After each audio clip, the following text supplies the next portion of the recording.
Hi, my name is Begum Nahar and welcome to my reflective video on story listening. Before I start, I would like to acknowledge the traditional owner of the land on which we gather today. With the Wurundjeri and Bunurong people of the Kulin Nation, we pay our respect to their elders, past, present, and future. For this reflection, I choose the story Telling Our Story, Our Stolen Generation by Faye Clayton. Today, I want to rephrase the story. I don't want to rephrase the story. Rather, I want to share what I learned from deep listening and how I can include this learning into my own practice of story listening as a childcare educator. When listening to the Faye Clayton story, I try to practice Dadari, deep listening principle. I also use the pedagogy of listening and the four layer of listening technique.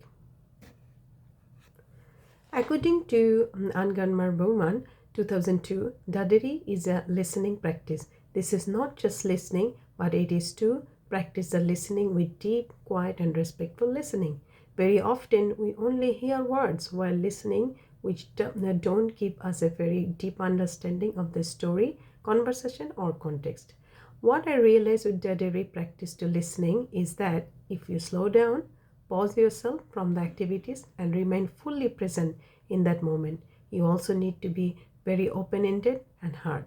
I also try to implement the pedagogy of listening, which is stay curious and not make any assumption. Also, from Rinaldi 2006, I understand listening is not about me, but about understanding other people's perspective through meaningful relationship. When I was listening to Faye Clayton's story, I was in Dadari mood and noticed her emotions and experiences. I was very curious to understand what is the meaning behind her story. Another important theory is the four level of listening. This is very new to me, but this is how it works.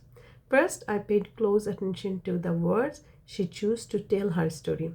Second, then I noticed her emotions and feelings. Third, the next stage is to understand the deep meaning inside. Number 4, the final stage is how her story can challenge me personally and influence me. With this practice, the whole story gave me a new perspective.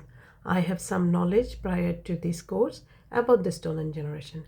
I read books and articles in my other courses. I learned about Australian history. However, I now clearly realize that reading an article and books about history is completely different when you listen to the story from someone who lived it and experienced it. The Healing Foundation 2021 explained that the effect of the stolen generation continue across generation, influencing identity, well-being, and connection to family and culture.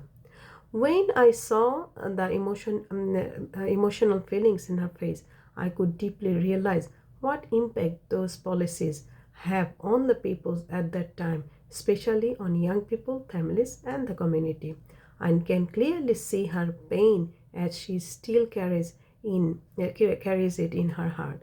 When I apply the third level of listening, I understand the deep meaning of that pain, as some people and community are still carrying it. During this story listening, I faced the challenges as I naturally tried to make assumptions.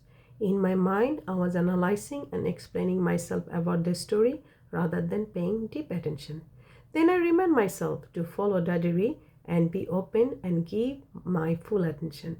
I was also telling myself that I can never be able to fully understand another person's life experience. Better I pay my respectful attention and try to realize the impact she had from that experiences. I was also paying close attention to the words Mace, Faye, choose, and the slight emotion she was showing.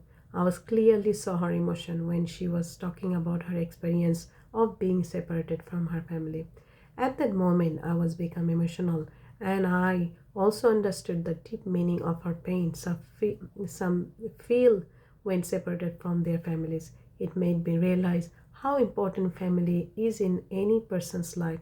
I've also come to Australia and left my family behind, but her experience is way more emotional as they were forcefully separated from their siblings and family.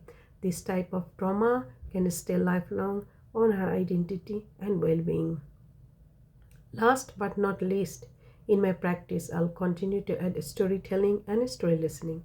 Overall, I will try to create opportunities for children and families to share their experiences, cultures, and traditions. I will stay open and will listen with respect and openness. I will also make sure the environment is quiet and will follow the diary principle. I will also encourage other children and families to do the same. For these stories, I can plan my curriculum which will reflect children's identity, culture, and belonging. As an educator, when I display true listening habits, this will create positive and trusting relationship with children's peers and families. Thank you for listening.